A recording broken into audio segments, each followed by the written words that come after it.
معماران و طراحان ساختمانی میتونن به شکل حرفه‌ای از نمایشگر لمسی استفاده کنن. استودیوی ضبط و آتلیه ها و کلا کسانی که کار گرافیکی انجام میدن نمونه کاراشون رو میتونن با نمایشگر لمسی به شکل چشمگیری عرضه کنن. با نمایشگر لمسی میتونید تمام جلسات خودتون رو چه برای فروش بوده چه با همکاراتون ضبط کنید و آخر جلسه حتی فایلش رو برای همه بفرستید. اگر تجهیزات سالن همایش و کنفرانس عرضه میکنید این دستگاه برای شما عالیه. برای نمایش نمونه کاراتون میتونید ازش بهره ببرید.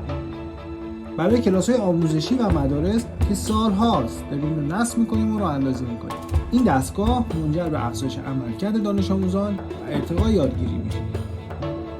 اگر طراح لباس هستید میتونید با این دستگاه طرح خودتون رو توسعه بدید و نظر سایر همکارتون رو در موردش بدونید و به سایر طراحا هم اون رو آموزش بدید.